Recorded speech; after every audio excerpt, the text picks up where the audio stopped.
there's so many things around us that put barriers, that put boundaries, that put chains, and we don't even realize it. I keep telling people the one or the main key to unleashing Africa's true potential is the way we treat kids, the way we treat young children. We are told more don'ts than do's. There's nothing wrong with don'ts. There's nothing wrong with telling a kid not to play next to the fire. There's nothing wrong with telling them not to play with the neighbor's dog because it bites. But what are the do's that you've told this kid? Have you unlocked his mind and told him, you know, you're allowed to use that camera and take videos of yourself and post? You know, you're allowed to dance in your spare time after school. You know, you're allowed to go over to the swimming club and swim. We focus more on, there's an overemphasis on discipline, which is borderline abusive.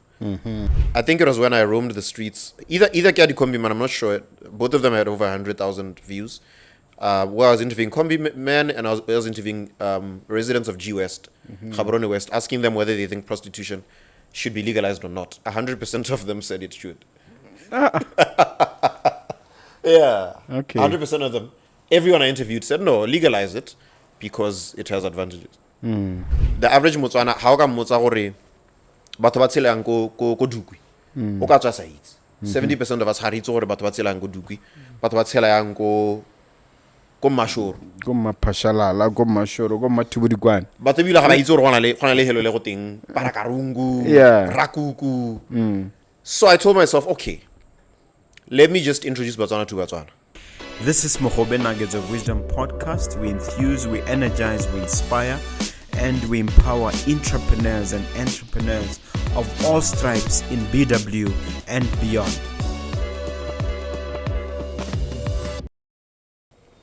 Hello, Dumela, and a very warm welcome to another episode of Mogobe Nuggets of Wisdom podcast.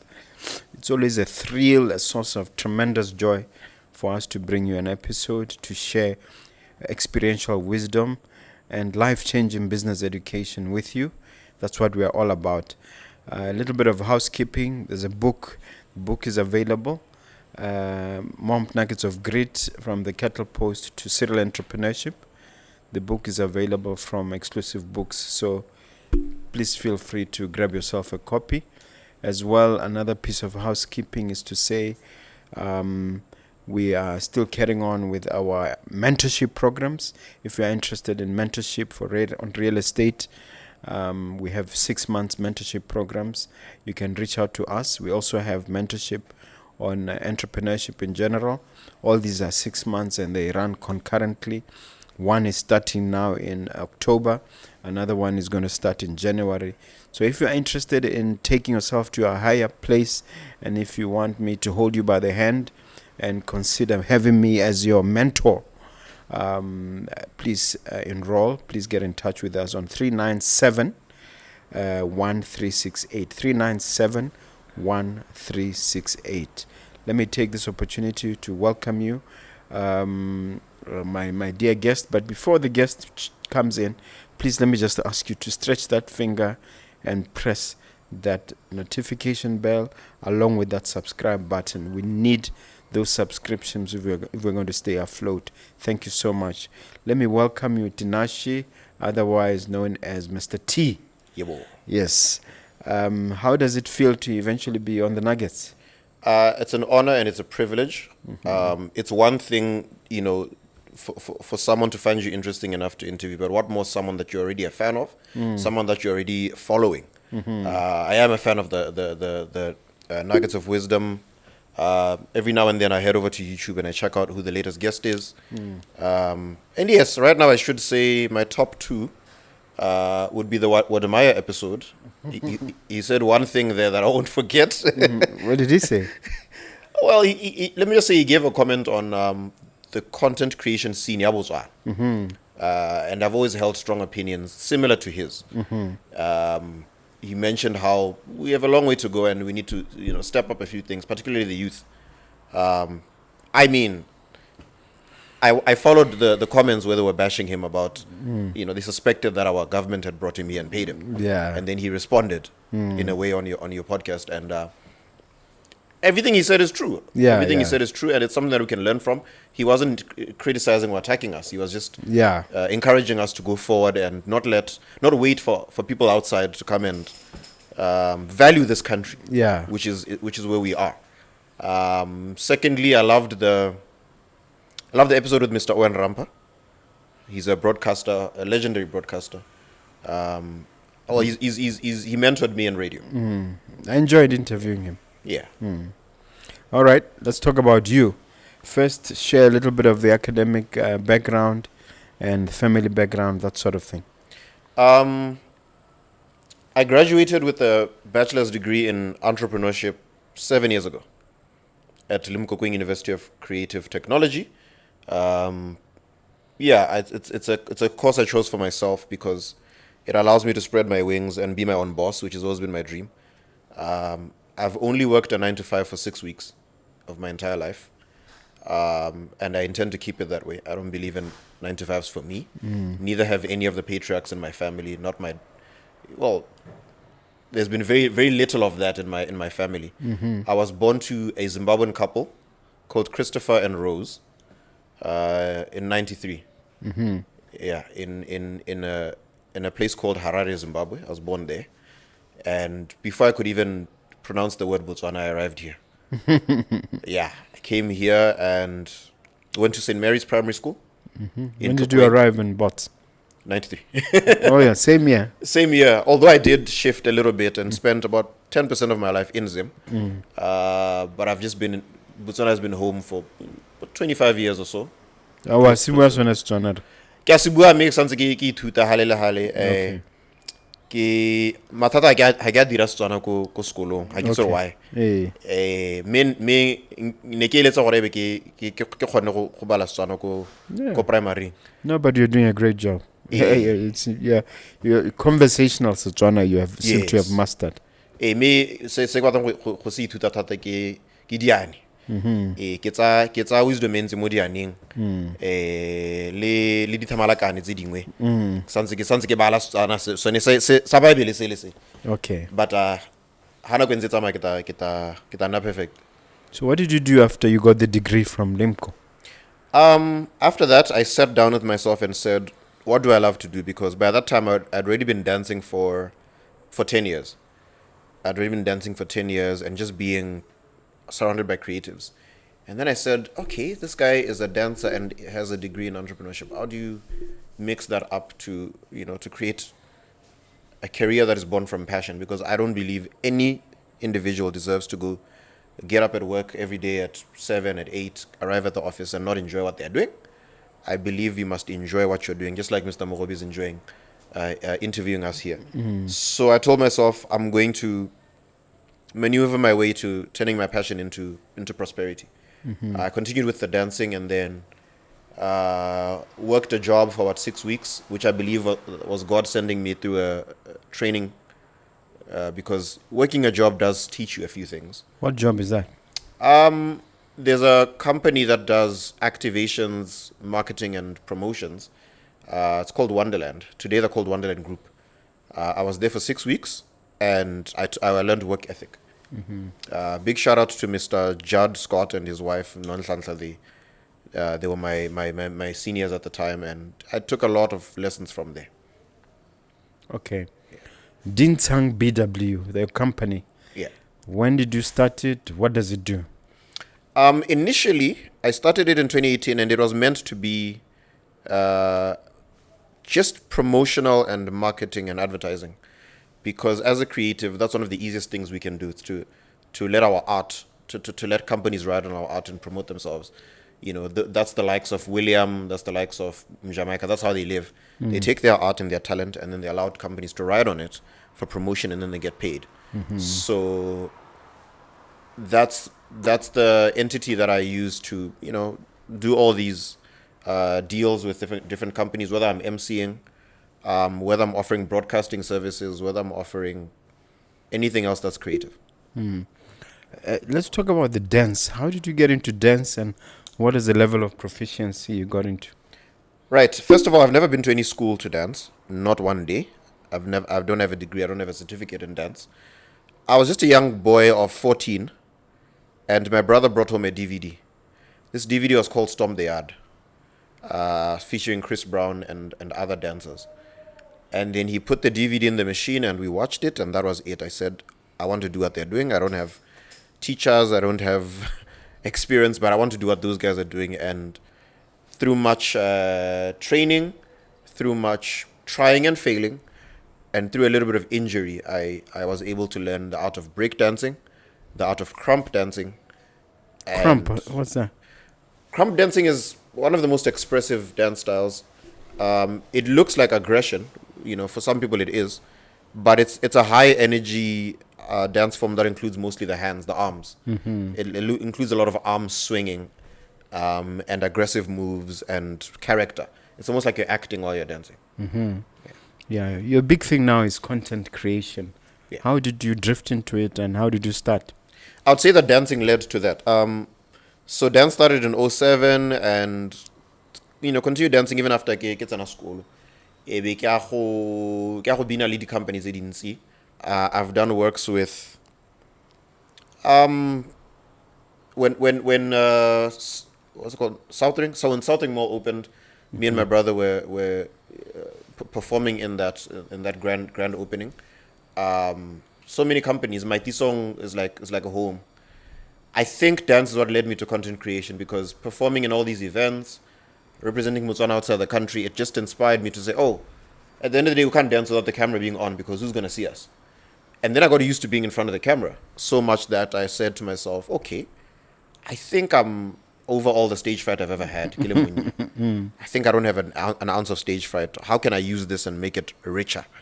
And I saw myself, making a few comedy gigs, making a lot of dance videos, many of which performed very well. And that became a whole pool of things that I did. And once the radio door opened, radio is what thoroughly trained me on content creation. What is your view on the state of content creation in Botswana in general? I'm going to ask you to break down what content you do, but what is your general take on the status of content creation in the country? The content I do is not limited to anything. I can't really give it a name. There's dance content. If you go on all my socials from TikTok to YouTube, there's dance content, there's comedy content, there's even Christian content. There's radio interview content, which is like podcasting. And I just wear many hats, and I've tried sticking to only one, and I failed dismally. So I continue just being that guy. My view on the state of content creation was on was still very few doing it. Right now, as we speak, I'm from the UB 42nd annual graduation, and I tried interviewing parents. I interviewed students. I think because their makeup was on and their suits are on, it wasn't too difficult. But I went to some of their parents and I said, "Can I please get you on camera? I want you to talk about today's graduation. Your child has just gotten a degree or a master's or a PhD. How are you feeling?" And we are caged. I can't maybe just speak for Botswana. Maybe as Africans, I don't know. But how do they respond, those parents? No, kana makeup kana and that's what I get usually when I'm roaming the streets making content. We have all the skill and more that we need to make content. Every Botswana I've met who makes content or has the potential could impress and blow away global audiences. We have Mac G's here. We have DJ Booz here. We have we have plenty of talent here. It's a confidence issue that we lack. And then the world's biggest fear, I'm sure you've researched before, is public speaking.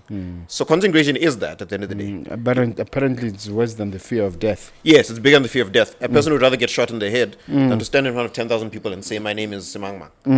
So ke feel gore re na le bokgoni jo bontsi go setsa la gore re ithute go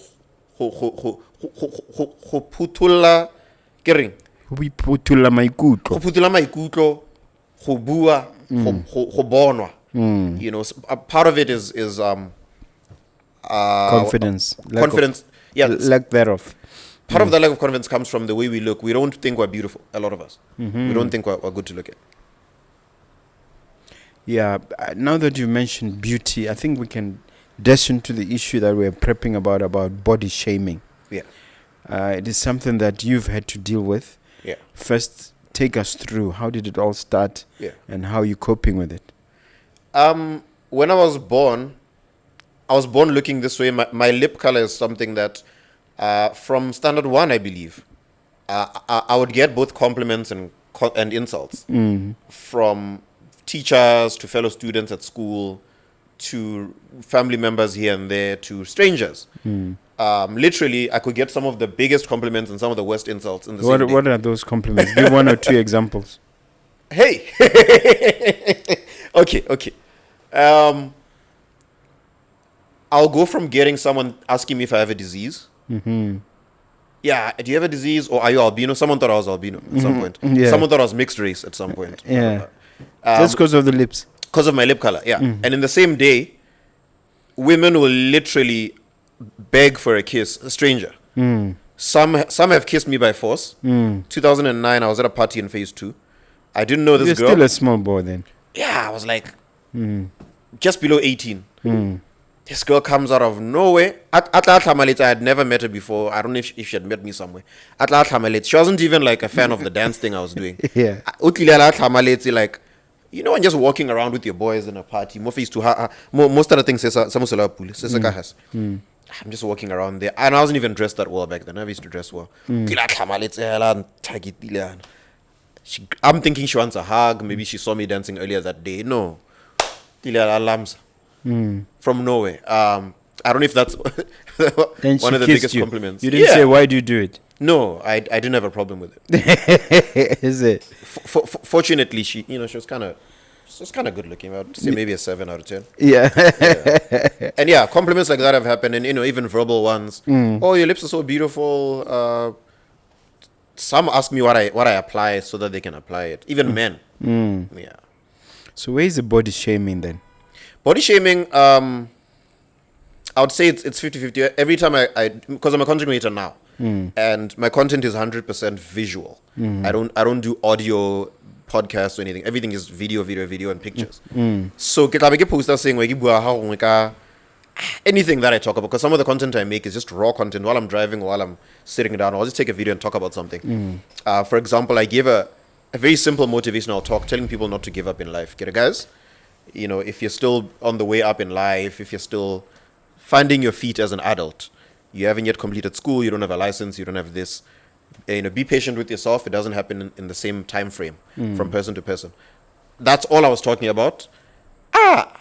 You want country to country. South Africans are in there, Botswana are in there. Some women and men are finding out where they can find me, so they kiss me. Other ones are insulting me and saying I look like I got burnt. Others are saying, I don't know. That Botswana are very creative people. You could make a comedy skit out of whatever they say. Yeah, that's mostly where I get it. Nowadays in person, they don't really say it to me in person. I haven't had anyone tell me anything body shaming in person. Yeah. I don't know if they're afraid of me or what. All right, let's talk about your skits. What are they and how did they come about? Why did you decide to do skits? Okay. I've always been a very expressive person and child growing up. When given the chance to talk or speak or address people or even entertain my friends and family members, I would go for it. I used to watch wrestling with my brother growing up, and I was so entertained by the manner in which these people behave. When you watch wrestling, it's more than just the fighting. It's the way they talk to each other. The Rock and the way he's so charismatic, Vince McMahon and the way he's so authoritative. I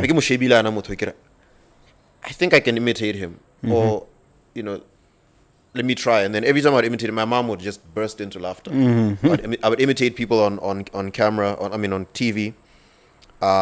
Presidents. There was a time when Robert Mogobe made fun of the late previous president, Mr. Banana. He made fun of him. And the audio went viral.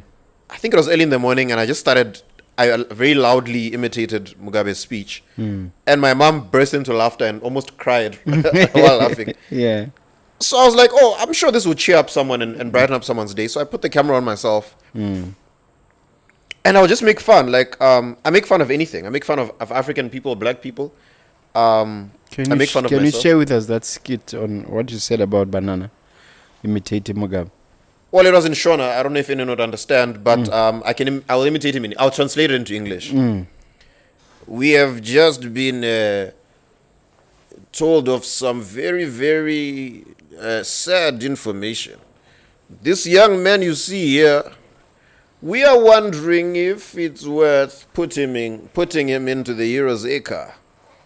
But he indeed came and tried to seduce me. Therefore, I don't think that it is something that we want to do.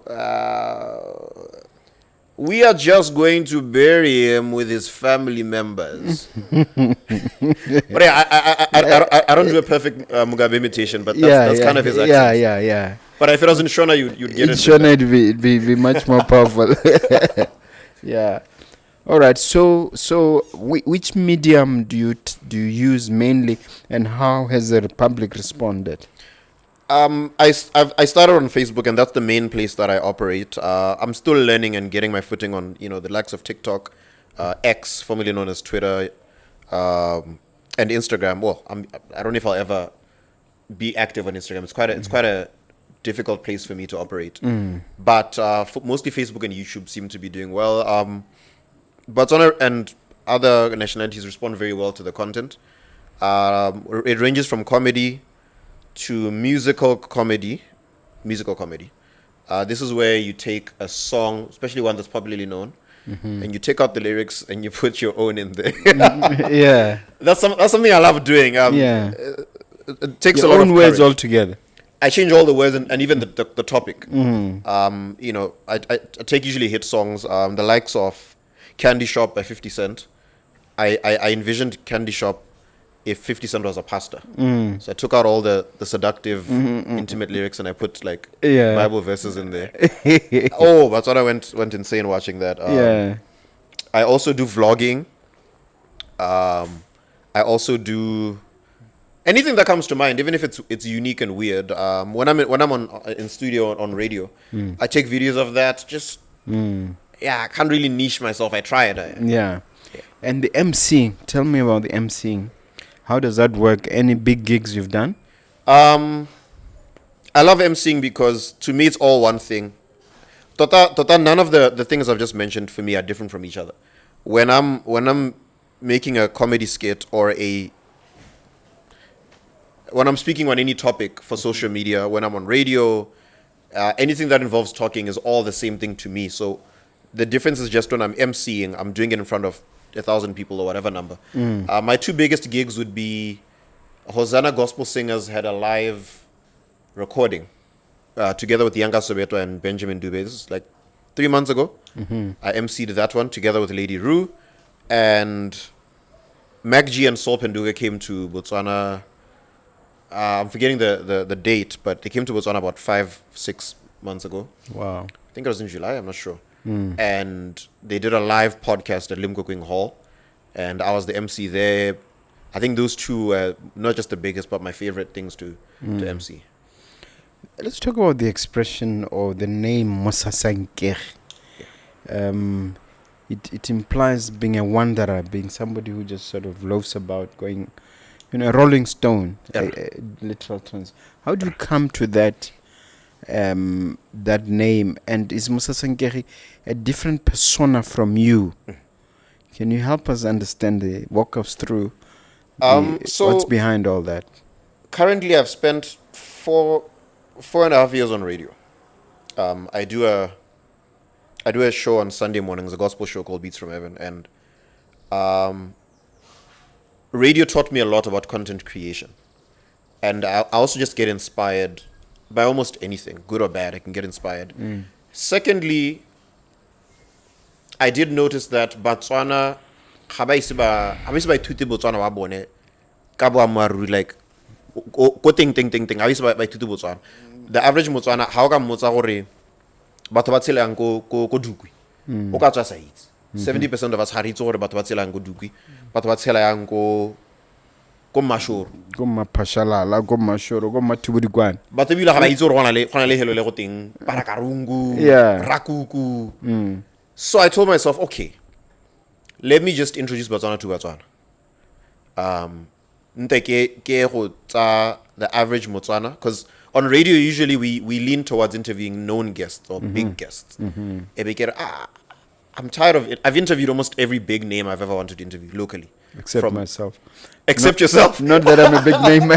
But you're coming, right? Yeah, I'm heading there. Thank you. I hope you do come. Yeah. From Vima Mpizi to Maxi to... I've interviewed Hansi, I believe, I'm not sure. Big names like that, and even politicians. And I told myself, no. Botswana pretty much know everything there is to know about the big people, even the politicians. What do they not know about the average Motswana? Haraka Motswana gore masapi o tshela yang o ira bokahe mo letsatsing a ba go itse no haraka ka ra itse ibile ha le gore wena ba tla nna masapi wa go simulela kae a ba itse gore catering tafela catering re ke kae ke bokahe is it something that you could use to beat unemployment? Then I said to myself, right, I'm going to take every group that is, let me say, marginalized and introduce them to Botswana. Gore Botswana we khona motho go teng kombi man o nna o palama kombi o monela 7 pula gago a go gorosa go BBS, but what do you know about the guy? And that was my very first episode. I went to the station, Gaborone station. I sat there. I took, I think, 3 combi drivers, very, very simple content. And then I said, we're just going to ask them what happens from day to day. Khona kombi mani go bereka yang le tsogana kwa mang bangwe ba re ba tsoga ka 4 a.m. bangwe ba tsoga ka 3 go tla go thewagela, taking people from Kopong to Gabs, from what are the ups and downs, what are the pros and cons, how do I become a combi man? Most of us don't know. Do I need to register something? Do I need a certain type of license? I interviewed them and asked them all those questions, and mostly because like I said, they're marginalized. The average combi man is only heard when fuel prices go up and then their fares stay the same and they make a loss. Then they strike. When they strike, that's when they're no longer marginalized. That's when we see how important they are. When they decide, right, tools down, guys. Tools down. That's when we see how important these people are to us. Because you will not get from Ohudi to Mogoditani for your job. You will not. And you will then value, hey, it's the 7 pula that I give this man. It actually means a lot to him and his family. So that's what Mosasingi is all about. The name means the wanderer, Kastswana. Those who don't know Setswana, Mosasingi means to roam, to wander, to move from place to place. Yeah. And I had always wanted to do a podcast similar to this one, similar to Pudicast. But I said to myself, no, what will I do to stand out? What will make my podcast different from Mac G's podcast, from Joey's podcast? And I said, let me just do my own traveling. Okay. So I'll even move and go and sit with someone there, or just literally go from house to house and all that. So which one is your favorite? Which one has received the most level of engagement? The top 2, the first one that received absolutely the most engagement, which was on Facebook, it got about 360,000 views. And the shares were, I think, over 1,000 shares. One of the shares being from the former president, That's great. I just went throughout the streets of Gaborone asking people what they think about Chema Chema initiative, whether they want to register for it or not. Do they think it will bear fruit? That was just the question of the day, and I asked about 10 to 12 informal traders, and then the second one would be when I think it was when I roamed the streets. Either Kiadi Kombi Man, I'm not sure. Both of them had over 100,000 views. Where I was interviewing Kombi Men and I was interviewing residents of G West, Gaborone West, asking them whether they think prostitution should be legalized or not. 100% of them said it should. Yeah. Okay. 100% of them. Everyone I interviewed said, no, legalize it because it has advantages. Did you interview sex workers as well? Yes. I figured if I'm going to do a series on sex work, let's get both non-sex workers, people who live around there, because G West is known as the hub of that. The customers. Yes. Both the client and the customers. Yeah, I'm sure there were customers among those people. I'm sure. Yeah. So I interviewed the customers, and then I said, no, let me find actual sex. I found a former one. To add on to the other one, Ogimotserenko Radio, who was a former one in SA. So 2 of them. And I was like, you know what? We always judge these people. We always label them, but we don't know their story. Not that anyone should. But is there ever any redeeming value to work like that? Did you get the sense that there is some justification or there's some redeeming element I wouldn't to say such- redeeming value. No, I don't think it's something any girl child or woman should do. I don't think so. I think it's a dangerous game, even though some countries have legalized it. I think it's a dangerous game because of, I mean, the main thing, people die of diseases all the time. I'm not even going to mention what it does to the family institution, but I can't say I found any redeeming value. Maybe I didn't study enough, but there was nothing that I learned that was positive from it, except the customers who seemed satisfied because, you know, they can just, you know, it's almost like having a vending machine. Sorry to use that example. No, I didn't find any redeeming value. In fact, the two ladies I talked to, they highly regretted that phase of their lives, and it's something that they wouldn't wish on anyone. And very extreme situations took them there. Yeah. So what keeps you going? What's the source of inspiration? Are you a guy, a man of faith, and what really drives you to get things done? I am a man of faith. I believe in the Bible. I believe in God, and I do pray. Attached to that is that since I was born, like since I was as young as I could remember, I've just always thought there's something unique about me, and I never knew what it was. I just felt that there's something about me that's going to be big, and some of the comments I've gotten, or let me not say comments, but I've bumped into strangers. Maybe when I'm in a combi, maybe when I'm in a shop, absolute strangers, especially the elderly. They've always looked at me and saw something unique, and you know the words I've been given. I mean, I walked into this church, I think 5 months ago, and I got some words from the pastor there, and that wasn't even the first time. That was maybe the 10th time profound things were said about me. Not that. What did the pastor say? First of all, he did mention that he sees a lot of money coming my way. Wow. He wasn't the first one, and you know I've had dreams. I've had so many people commenting and saying, "Hey, this guy's going to have a lot of money. He's going to be a global success," including some other woman in 2013, 14 said the same thing, and all of it had similarity. All of it was similar, and it's come true now. It has become. It's getting there. I'm not yet.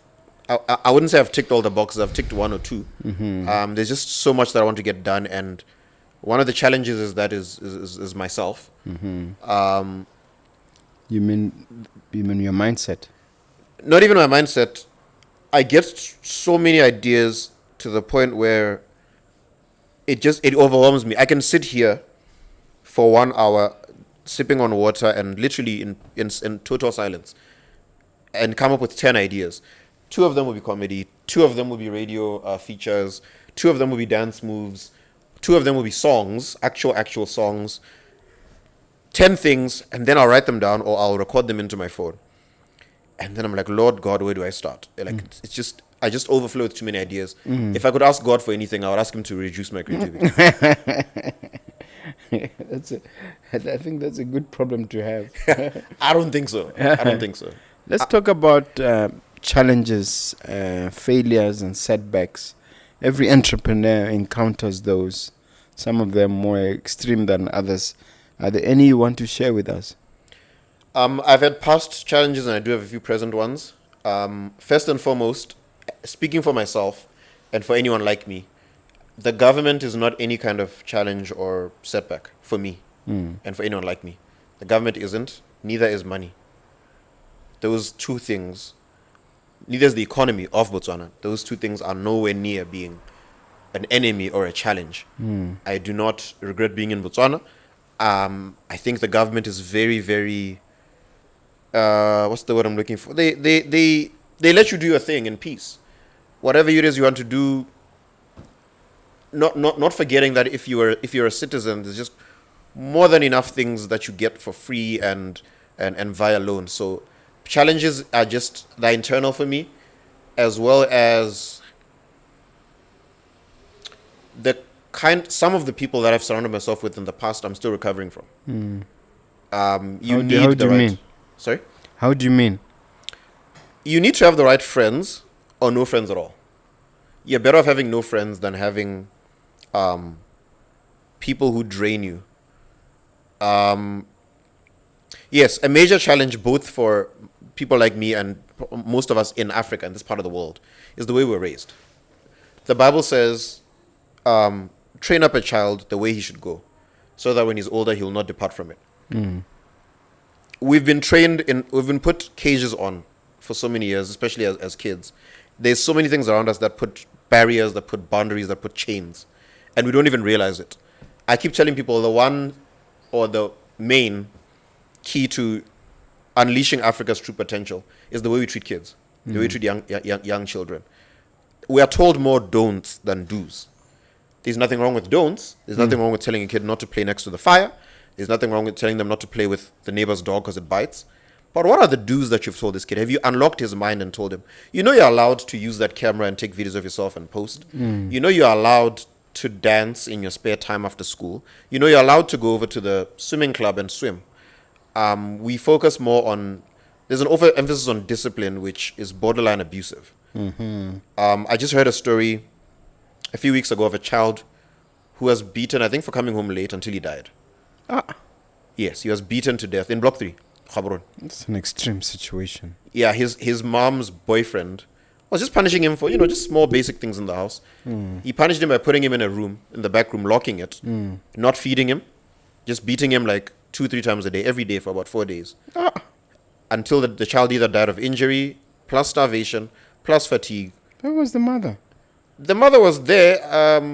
I think she had gone to work, and this was happening while she was at work. And then both of them went to jail. So I think I'll just talk about that one challenge and setback. I don't have much of it because my parents, were really, really, the polar opposite of that. Yeah, I mean, they had their own imperfections, but for the most part, I was allowed to do whatever I wanted as a child, especially because I had nothing bad to do. I wasn't stealing, I wasn't fighting anyone. But the way young people are raised, the way they're treated, the education system is a major setback because from the age of 4, you are shown a narrow path. And you don't travel much. You don't on enough field trips. There should be children right now here watching Mr. Mogobe interview Mr. T and say, oh, if I don't get a job after Form 5 or after varsity, I can open a podcast and employ my colleagues here. So their minds are locked. The education system helps lock our minds. Yes, there's a few. Well, few this good things. program is about changing all that. Yeah. So that's why I'm interested in your own specific challenges. Yeah. And how you overcame them. Okay. I overcame most of my challenges through going to church. That's me. I've been a member of 4 churches all my life, and each of them had some positive part to play in taking the shackles off everything. At least the church I go to, when I go to church, I'm not just being taught how to pray. We are taught how to pray and we pray, but more importantly, we are trying to undo. The Bible says that Jesus came to undo the works of the enemy. Over and above spiritual things, the enemy, some of his works include shackling us. Including what you just described about oppressive parenting. All of that. I believe Jesus came to undo it. And if we are following him indeed, something about us should indirectly or directly remove the shackles off of someone out there. If you're going to come to this earth and leave a legacy that you're going to be proud of, at least find one person and undo their shackles.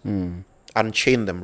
Release them from all the painful toxicity and strain and pain that the world puts you through from a young age. Someone out there, find them and do that. Yeah, I think what you're describing is very interesting, that you went to 4 churches. Can you be a bit more detailed in explaining, without necessarily mentioning the churches, what happened to you to cause that awareness and that transformation? Yeah. I was raised by 2 Catholic parents. So that's the church where I started from. Even while I was in the womb, I was Catholic. Turned 17, and my dance mates would always invite me to go and perform at this church called Christ Embassy. And I went so frequently to perform that I was like, oh, I think I'm learning a lot in this church, and in just the culture of the church. So I stayed. And then through divine redirection, because God can take you somewhere for a season. You learn something, you move. And currently I go to a church called Campus International Assembly. Before that, I went to another church, where I got kicked out of. For frivolous reasons. I don't know if you want to hear the story, but no, maybe not. But I'm more interested in the positive side. yes. But let me just talk about the church I go to now. It's called CIA, Campus International Assembly. Like I say, the pastor and the way he ministers, it's for your entire human development and growth. not just how to pray and how to not take drugs or ruin marriages. Those are elementary things in the faith. You're supposed to become a change maker. I like what President Masisi is saying, mindset change, because at the end of the day, I can't change your life if I can't change your mind. Your mind is the steering wheel. It is the rotor if you're talking about shipping. Yeah. And that's why I go to church. My mind is changed and I'm reminded of who I really am and who I'm supposed to be. So, I mean... It's almost like, when I was talking to some auditors the other week, I mentioned that the mind is almost like an operating system. Yeah. That guides both the hardware and the software. Yeah. So if you don't get the operating system right, Yeah. the underlying operating system, Yeah. doesn't matter how much knowledge, how much exposure, how many podcasts you watch, Absolutely. how many smart people Books you hang. read, yeah. Yes, the main thing is to change the operating system behind. Yep. Yeah, otherwise all that is just a waste of time. It bounces off. And here's the thing. Being gifted can be a blessing or a curse depending on the operating software. Because if I use Windows 95, for example, and then I want to use an app, which works with the latest edition of Windows, it's not going to work. No. In fact, it's not going to be compatible. So there are people out there who are gifted and we see them, but because of the way their mind works, the gift turns into a curse, unfortunately. The money turns into a curse if anyone is good. In fact, I believe the more money because you the have, operating system is not aligned. it's not aligned. The worst thing you can do to a man of a corrupt mind is give him money. I want parents to listen to that statement. Parents and even government officials. The worst thing you can do for a man with a corrupt mind or an undeveloped mind is to give them money, and a lot of it. All right, let's talk now about triumphs and successes. Yeah. Time to blow your own horn. Yes, sir. Just rattle them off. Share with us. As someone who started with dance, as much as I wouldn't say I went to all the heights that I want to. Maybe I still will. I was the first breakdancer to represent Botswana at Red Bull BC1, which is basically the chief of all solo breakdance competitions in South Africa. I went for the audition. You and I have something in common. I used to breakdance as a youngster. Are you serious? In the 80s, yes. When I was For real? Yeah. Is there a video somewhere? Yes. Well, there's still the skill somewhere. But keep going. Okay. We'll talk about that. Yeah. So that was always my passion, and I managed to represent Botswana. Number 2, I had this group that I was part of and co-founded called TNT. Today it's called TNT Artistic Movement, and we were the winners of 2011's My African Dream in the Judge's Choice. I'll never forget the impact that My African Dream gave. Loads of creatives in Botswana. Hey, the list is a bit long. Street Jive, Arabina Street Jive, 2015. It had a group category, it had a solo category. I came first place in the solo category. The group category was taken by the Psycho Kings. There's another dance competition, and these are still going on. Arabina Street Jive is still there. Grandmaster's Dance Challenge of 2017, December 2017. Ionero's just for solos. Just a solo dance competition. Hosted by Mike and Miss T. I came in first place. Wow. Got to go to Namibia as part of the trip, part of the competition. Got some really good money. Paid for well. a young person. Yeah. And I think I spent it well. A lot of things, a lot of other things, vouchers. It was quite a beautiful. There's a winner of Gemstones, and the winner of Grandmasters. So Gemstones IMTA 2012. It was a broad competition. It had a lot of modeling, it had singing, it had this and that. Then they had a dance category. So they gave awards to each of those categories for the first place participant. And for dance, I came out first place with the award of best dancer. That's in 2012. And then there's events that I've been part of, and there's names that I've worked with. I'll never forget the inspiration working with Mopato Dance Theatre a couple of times, Kabalo Wow. Charity Cup, sharing stages with the likes of Bongo Muffin, Mafikizolo, Rick Ross, and then my all-time motivator, Viman Pizzi. Till today, I mean, we see each other almost all the time, but I celebrate him every time. And The two people you mentioned, Viman Pisi and William. William, yeah. Please ask them to come to the studio. Oh, it's not a problem. Yeah, It'd it'd be nice to talk to them. I'll definitely make that appointment. Yeah. But yeah, both of them inspire me in their own ways. Viman Pizzi, I think I don't know anyone else in the creative industry who's more hardworking than him. Yeah. The man didn't do well in high school, but didn't give up on himself. He began to hustle. He began to work in car washes. He began to release music. He never really intended to make money with it, but But now he is. yeah, Because I see him even on his socials giving away money. yeah, Giving away things. And he's a big giver. It's something that he's taught me. I've interviewed him at least, 4 times, including on my radio show, and he talks a lot about his faith and giving. Yes. And the part that is played. He's a big giver, and he's never afraid of losing money because he knows how to make it back. The man knows how to manage his money. And I must say to the artists in Botswana and the creatives in general, let's learn to manage our money better. Yeah. It's one thing to get paid, let's say 50K a week, a month, but still living like someone who's unemployed. In the profile you shared with me, you say at the end that you could even go further. Yeah. There wasn't enough space. Are there any recent things that bring a smile to your face? Absolutely. In 2023, I was crowned by the Gospel Music Awards as the Gospel Radio Presenter of the Year. Wow! Congratulations. Thank you. Gospel Music Awards happen annually. They happen this year. They happen last. They happen every year. And man, Are you not part of the Glitz Awards? They're coming up next month. I haven't registered. I don't know if they register or they call you. I don't know how it works, but I wouldn't mind. Well, I'm being the part of it. patron, so I can give you a couple of numbers. You inquire Oh, after this. no problem. Maybe you can win Yeah. something. or even just make an appearance and maybe do something on stage. Maybe something to do with content creation. I don't know. Yeah, no problem.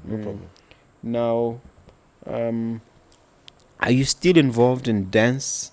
And are you doing it professionally? Is there choreography involved? Yes and yes. Dance will always be a part of my life for as long as these bones can move. I'll still be in it. It's still there.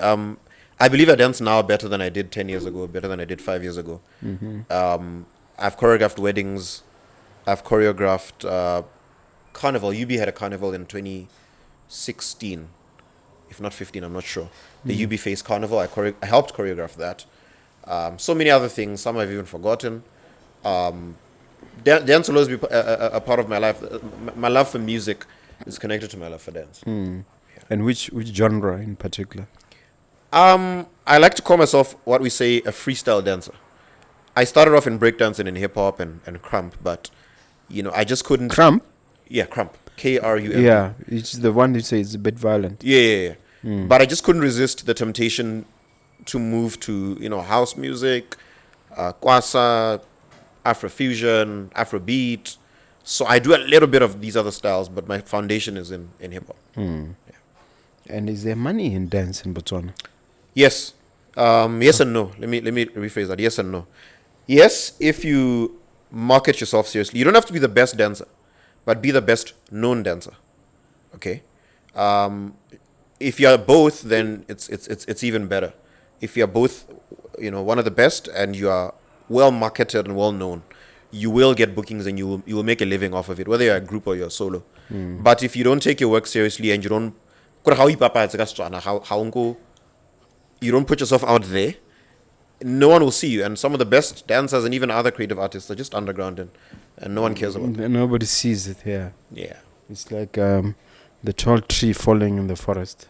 Has it really fallen if no one has seen it? If no one sees or hears it. Yeah. Has it? It's Not a at big all. philosophical question. Not at all. Yeah. Now, we often ask on the money side because money. There's a reason why the name for money in Setswana is the same as the name for blood. Yes, sir. So it's the lifeblood of creativity. Yes, sir. Tell us about the money game in your field, and tell us if really there's Zaga and how to make Zaga. Okay. First of all, let's deal with content creation. Okay. Content creation and dance are similar in that way. You will make money if the right people know you. Fortunately, in content creation, where there is quality but not too many numbers, but you need to have some level of numbers, maybe a few thousands, a customer or a client, a company can be interested because the numbers can come. But the quality of what you're talking about, if you target them, because social media can, when you sponsor something on social media, it can target a certain group. I can sponsor an advert on social media or a video such that only Hindus see it, or only the LGBTQ sees it, or people in Durban see it. So numbers are definitely a plus. But make sure it's quality and it's relevant, the content creation. And go and knock on doors. Go and show companies what it is that you do and give them a quotation and say, this is how much I charge. Of course, make sure that it's somewhat relative to your numbers, because at the end of the day, much of monetization of content is from advertising clients. So you go to them and say, this is what I do, this is how much I charge, but also be relative. If you only have 10 followers, you can't charge 10,000 pula per post. So make sure you find ways of engaging more and more people and building a following, because at the end of the day, content creators sell an audience. Radio stations sell an audience. They don't sell music. They take the audience that listens to whatever music they play or whatever content they talk about, and then So they take exactly how do you monetize all that? Currently, unfortunately, mo Botswana harisirinele chance ya go monetize bo YouTube le bo TikTok Directly, yeah. However, just like I said, when clients see value in the audience that you seem to gather. For example, there's a guy called Alan Case. He's also a photographer. Alan Case is big in the Christian community.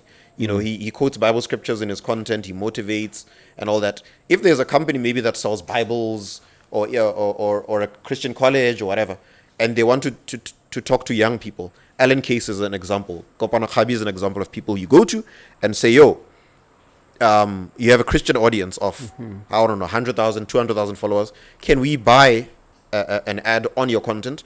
Simply mention us at the ad, or I think at the end of it or in the beginning of it or wherever. And then you develop some sort of relationship. And more importantly, as a content creator, be a people person. You can be an introvert all you want, but when you meet potential clients, be friendly, be fun to be around, and be kind. And tell them what you can do for them. And tell them what you can do, and do not dumb yourself down. Yeah, shameless marketing. I learned that from Vusi Tembegoi. If you are the number one in this or that, and you know that it's true, say it. People are not going to figure it out through osmosis. No, they have to be told. You have to toot your own horn. You have to blow your own trumpet and say, no, I am the best in this capacity, and I'm not the best in this capacity, and give it to them like it is. Yeah. Now, dealing with the various areas in which you are involved, what is the outlook if you're going to take a long-term view? What would it be like even 2 decades down the line, a decade down the line? Can you share with the viewer on that one?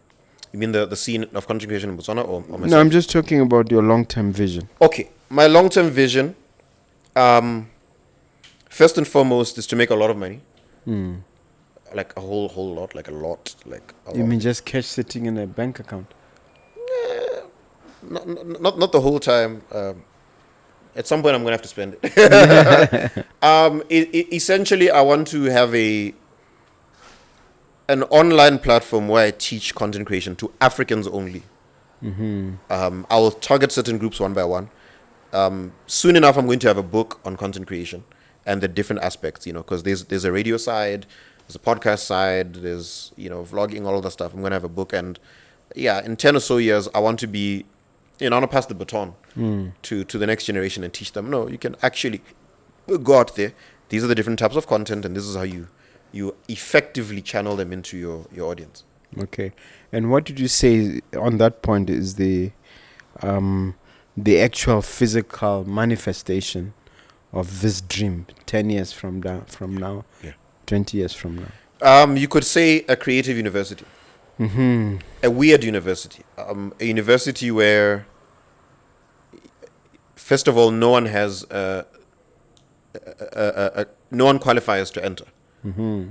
Yeah, I believe the best schools is where a teacher Anyone can walk in. anyone can walk in and gain something at whatever level they are. Mm. Where the preschool student can learn something and the PhD holder can learn something. Mm-hmm. That's the kind of thing I'd make it. And then I would like for it to shake the education system, which as I continue to say, needs a overhaul. Yeah. So that's the kind of dream I have the next 20 years. If I could have a creative university, it won't be that big. So on that point, what is the future of content? Where will Facebook be? Where will YouTube be? And how do you position ourselves for those realities? That's a brilliant question, because I believe as more and more social media platforms, online platforms increase, Facebook was on its own at some point. YouTube was on its own at some point. TikTok overtook. There's going to be more of them, first of all. Mm-hmm. Second of all, more and more of what we're doing now is going to exist on a digital space. The main way we need to prepare ourselves for such a world is first and foremost to digitize. IT subjects have to be in every educational institution, from your medical school to your preschool to your school of catering and at confectionery, to your Bible school. Every school needs to have an IT department, or should I say IT modules, IT subjects. People need to be taught, because if you studied ICT 20 years ago versus today, it's two different things. Everyone needs to refresh, because technology changes daily. As we speak right now, even camera work, there's guys who will literally come as a solo team. I'll come by myself with this bag or with this trunk of things, and then I'm covering an entire stadium by myself. I simply station cameras which can rotate up, down, left, right, 360, and all I'm doing is working on a laptop. So, we need to maneuver to an extent where we can avoid basically being replaced, our jobs being replaced by technology. And the only way to do that is to own the technology. Have you incorporated AI into your systems? And if so, how? Is there anything you are willing to share? I'm very new to that space. I'm still learning the basics of AI, especially as it relates to content creation. But I'm still at a very infant stage of doing that. For example, if you hear Joe Biden introducing my show on radio, just know it's not him. The issue that I would like to wrap up with is the monetization of content issue. Yes, sir. Beyond the fact that we are not recognized as a country, is there anything that finally we can do immediately to get rewarded for our efforts as content creators? Okay, to put it very simple, I'll use Podcast and Chill as an example. And Maggie says this very openly about how he makes money. Yes, there's YouTube money, which, once Hormenta helps us, we will be able to directly make money off of YouTube. And listen to the companies. But what I would advise people to do is, step one, gather your audience. Your audience may not be as big as another person's. Your audience may even be a niche audience. Niche, I mean, zoned in. Maybe it's the female community, the elders, the farmers, whatever niche. Gather an audience and make sure it's a rich audience. Secondly, provide a product for that audience. The thing that you want your clients to do it. An example, Mr. Mogobe is here, he's got his podcast, he's got his audience, and he's selling his book to his audience. He's not waiting for Mr. T to write a book. You feel me? So I long for the day, and I'm big on being patriotic. In fact, when it comes to local manufacturing and local products, I'm big on supporting those. I long for the day when, your comedians, your Olo Black, William Last KRM, once they have their own merchandise and spend more time and resources on it, more than that of their clients or anyone who books them, I can't wait for the day when I'll be buying from them. Yeah. Not buying someone else's through them or through the... Yes. So literally, Haloro Masapi For example, you sell plates, ha mo go di tshwane kana ha CBD. Make content and be your own client. Make content, teach people recipes. Go ira Russian ga se gore thata. This is the machine I used to make Russians myself. This is the machine I used to make hot dogs.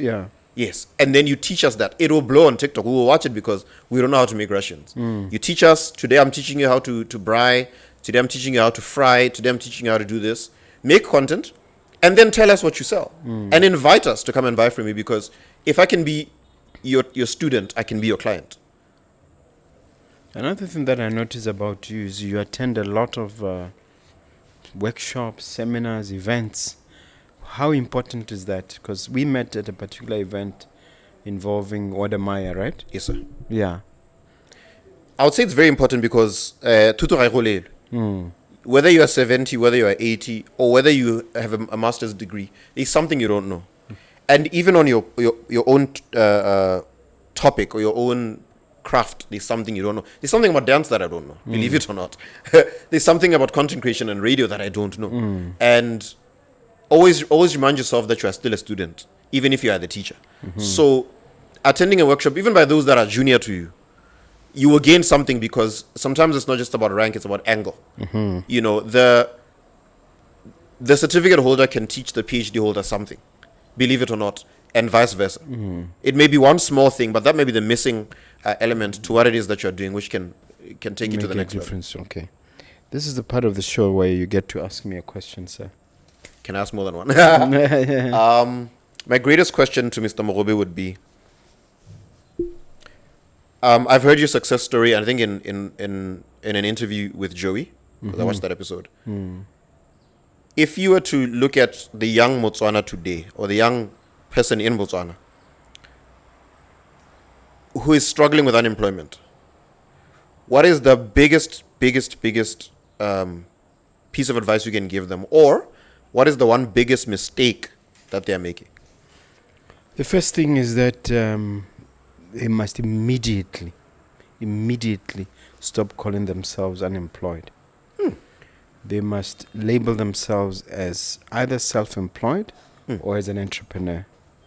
Once you change the way you view yourself, everything changes. There is a skill, there's a talent, there's an ability that they have that if they explore or if they utilize, they can change their status. I do not care who they are.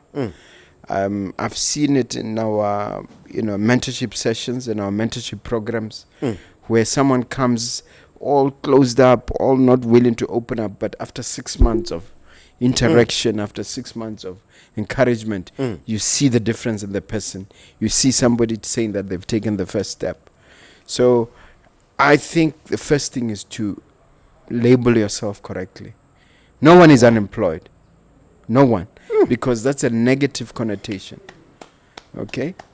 Everybody is employable. Everybody can employ themselves.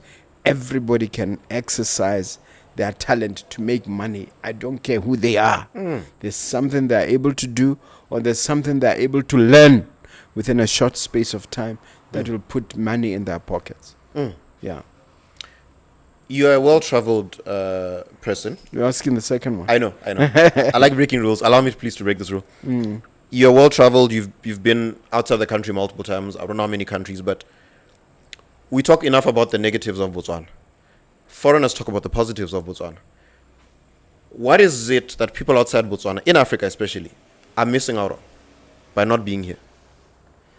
People who are not in Africa, in Botswana. People in Africa but not in Botswana.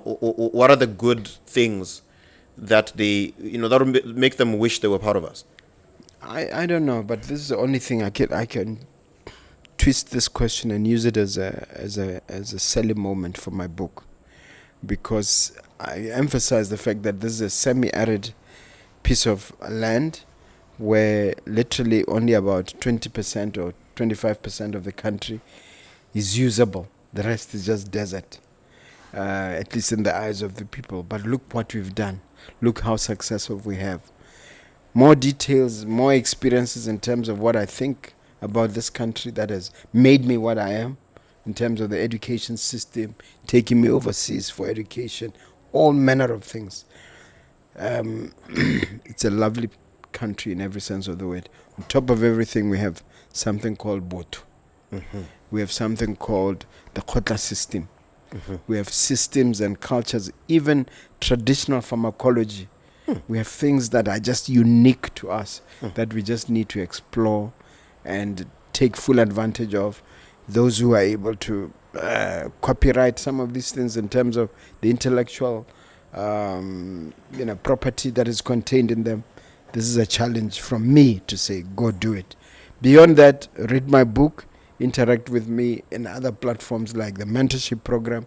I have a lot to share on this point. I can't answer it in a setting like this.